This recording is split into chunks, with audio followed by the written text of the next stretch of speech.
Hey everybody, MovieFanZ here. So the movie I'm going to be reviewing for you is a movie that I already own on DVD. So this is like the third time I've watched it all the way through, but it's for an upcoming movie debate match, and that is 1982's Grease 2.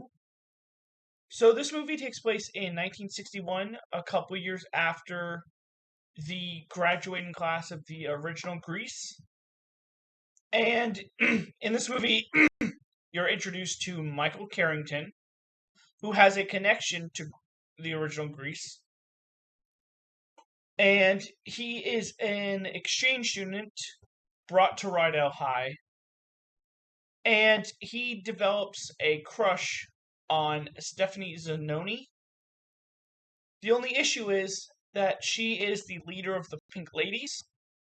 And according to a code, Pink Ladies can only date T-Birds.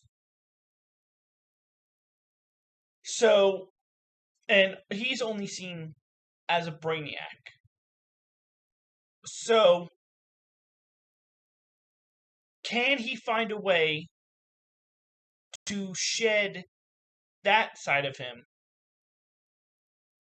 to get her to fall in love with him?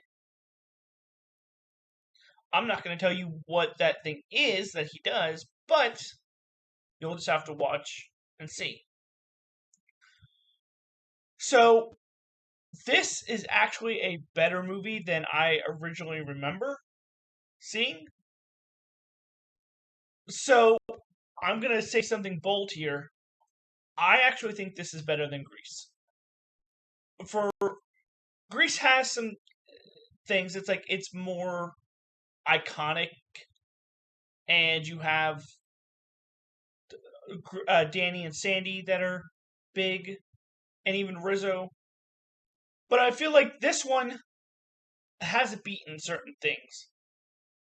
Yet, Michael and Stephanie are not as big of characters as the other two, but I feel like they still have great chemistry, and they have their own separate, unique characters.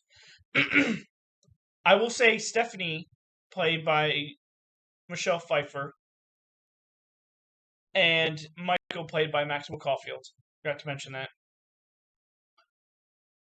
Stephanie, it's interesting to see her go through so much ups and downs, but that you get to see how she started out as just this kind of stuck up leader of the Pink Ladies, and to see the progression that she goes through.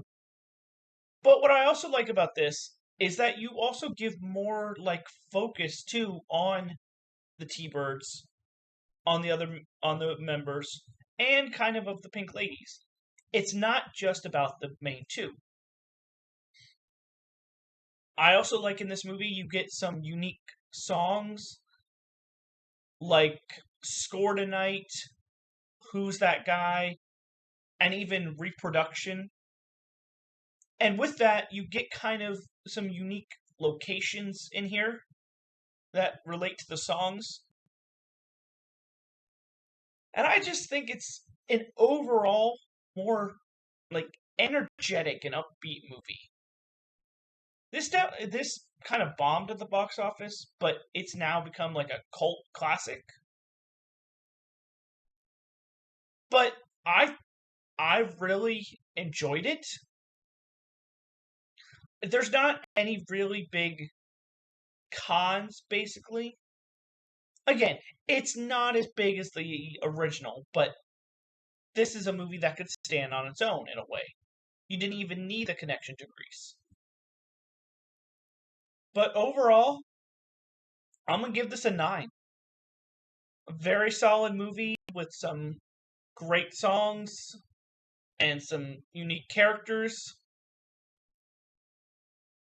And that is my review for 1982's Grease 2. Come back next time for another review. This is MovieFanZ signing off. Have a good night.